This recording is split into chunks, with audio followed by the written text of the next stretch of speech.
Going to be showing you guys a lot more of the engine running in this video. I guess my last video was a little bit lacking, but like I said, I was very stressed out and just wanted to get the thing running, and you know, I was recording so much last week. So I'm going to show you guys a little bit about I got my injectors clean, I got them in, and also a little bit on ignition timing. We're going to take a little peek into the cylinders and just see how everything's looking. All right, so I got my injectors back. I used a company called Injector Rehab. They're right in New Jersey, so they're like 20-30 minutes from me. So I sent them in on Tuesday and I got them back Thursday, so I got crazy fast turnaround.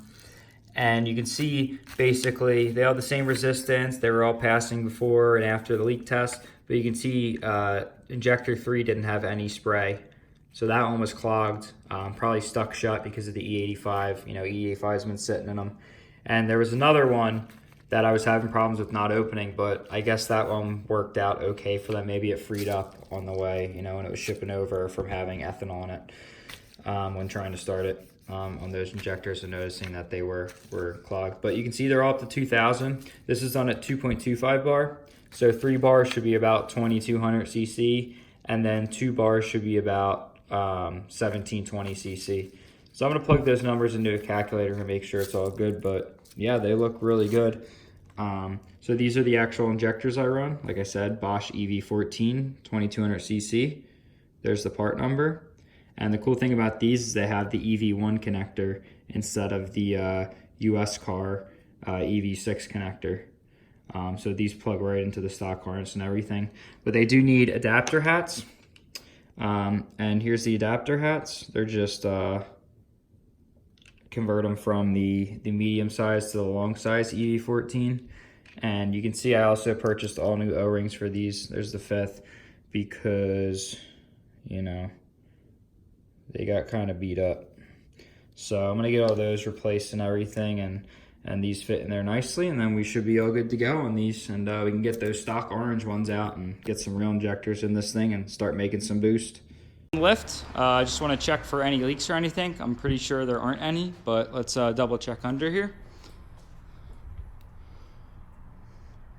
No leaks from the transmission. No steering rack leaks, thank God. I've heard rebuilt racks leak sometimes, but maybe it could take some miles. Nothing here. I had to put a little silicone here because sometimes that leaks. I think maybe the fitting's going bad. I need to replace it. I don't see any evidence of any exhaust leaks. No, looks pretty good. Outlet's hot. No oil cooler leaks. Well, a little bit of something here, but not really. No. Yeah, I don't really see anything. Everything looks really good. There's no big leaks, at least. Maybe there's... All right, we got a little drip here. It's okay. Could be just from the oil filter housing. All right, things look pretty good under here. So it's time to get this bumper back on. Oops, and that's my jack. I put it up in the air just because I wanted to check leaks, and also it's kind of a pain in the ass to get the bottom bumper bolts in.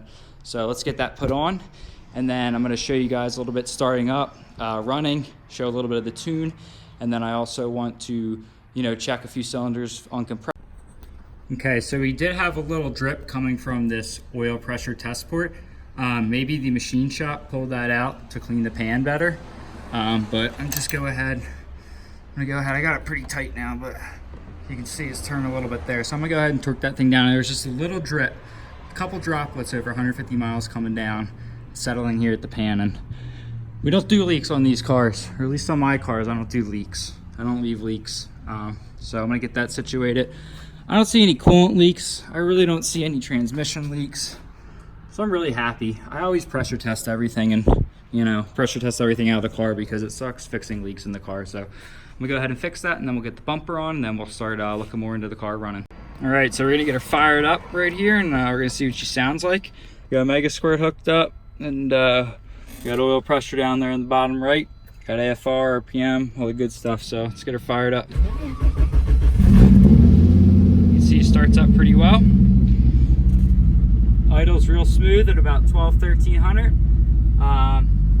And we can see we got really good oil pressure, about 50 psi. AFR is a little lean right now, but we're still working on those. Give her a rev. And so we're still working on the AFR a little bit, but 169 coolant temp, so let's go take a look-ski at her.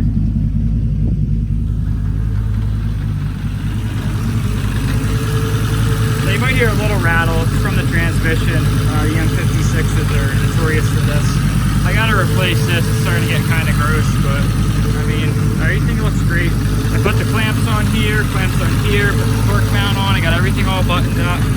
So, running real good.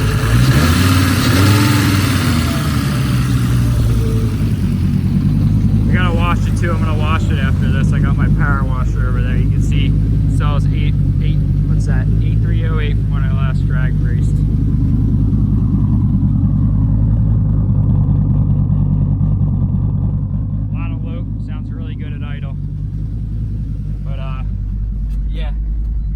Stabling out a little bit. Oil pressure still right there at 48. Engine's still a little cold, but yeah, I mean, this thing is running so good. So I'm gonna pull a plug and we'll stick the endoscope in there. I got my radio. I gotta put my radio. Well, I had a Sony radio in here, but I put it in the daily over there because I've been commuting. So I'm probably not gonna put a radio back in it, and I don't feel like putting the S71 in it. So I'm gonna shut this puppy off, and then we're gonna pull a plug and put the endoscope in there and show you guys how the engine looks. Plugs look pretty good. Look pretty clean. You got the white porcelain. No signs of detonation really. Don't look too rich or lean. So I'm pretty happy. It's have about 150 miles on them, and I think they look really good. We're running 0.03 inches of gap right now. So probably gonna open that up once I crank up the dwell and the coils, but I'm gonna get this USB endoscope plugged in and we'll take a look at the cylinders. So we got the scope here in piston 5 over there, and we can see they look pretty good. We can see we're starting to get a little bit of carbon buildup, right here. But yeah, they look really good. There's no valve marks, no signs of detonation, and let's see. You can kind of see the cylinder walls a little bit. They look pretty good. It's kind of hard to tell with me recording the screen and everything, but you can see they look pretty good cross-eye. A little bit of vertical scoring right there, but it's pretty normal, so I'm pretty happy with them.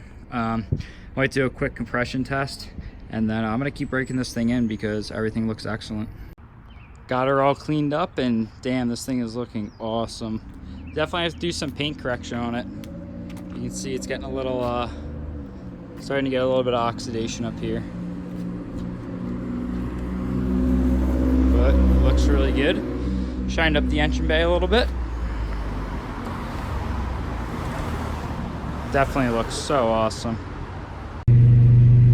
Yeah guys, she's driving really good. You can see I really need an alignment. I'll get that done in inspection, but Mega's for it doing its thing. Check out the boost onset on this thing. It's pretty, it gets going pretty quick, right around like 35. You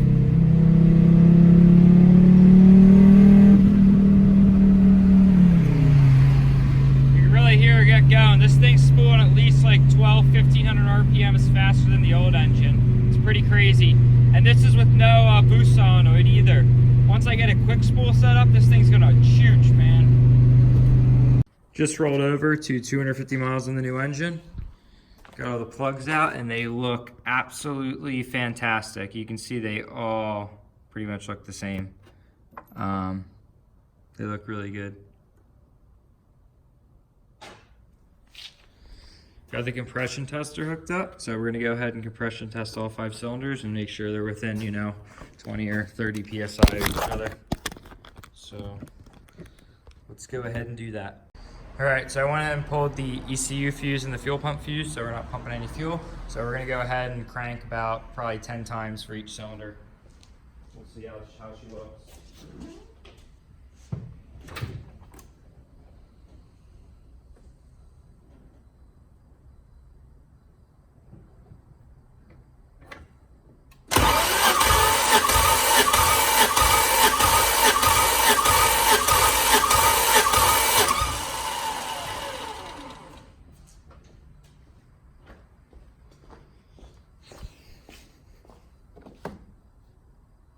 All right, right, so cylinder 1 we got about 180, 185.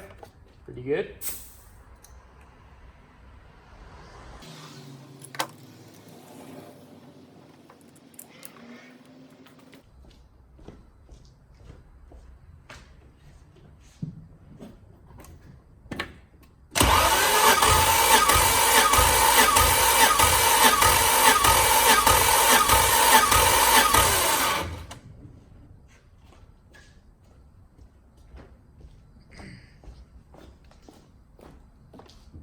Cylinder 2, we got 180, 185. Good, good.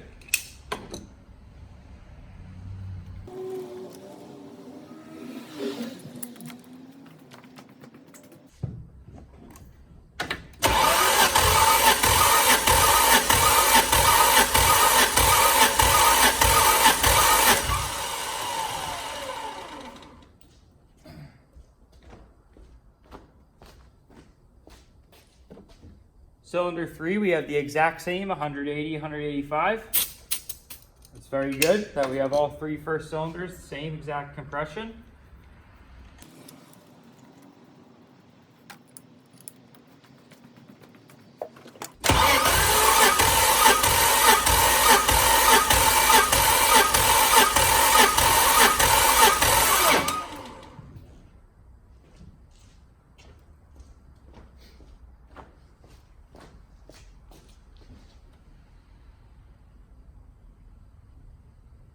Cylinder 4, we have about 200, 195, 200. Now let's check the last one, cylinder 5.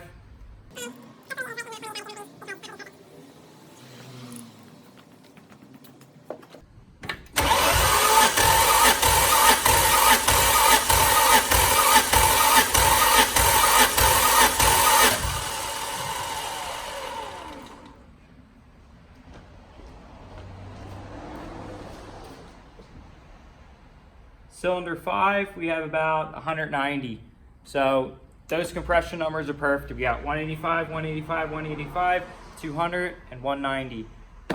So they have to be within 30 psi of each other, so I'm very, very happy with those. Looks like cylinder 4 is our strong boy over here. But yeah, they're all very equal. I'm very happy with those numbers. So I'm probably going to do one more check with the endoscope and everything, and then we're going to call it quits here because tomorrow I want to install my 2200cc injectors and everything, and I am super excited to put those in because we can probably start running wastegate pressure, which is going to be 7 psi. So next video, we're going to expect a lot more injector installation and a lot more tuning content. So I'm looking forward to that because tuning is probably my favorite part of the entire process. So stay tuned, and hope you guys are enjoying this engine build so far as much as I am.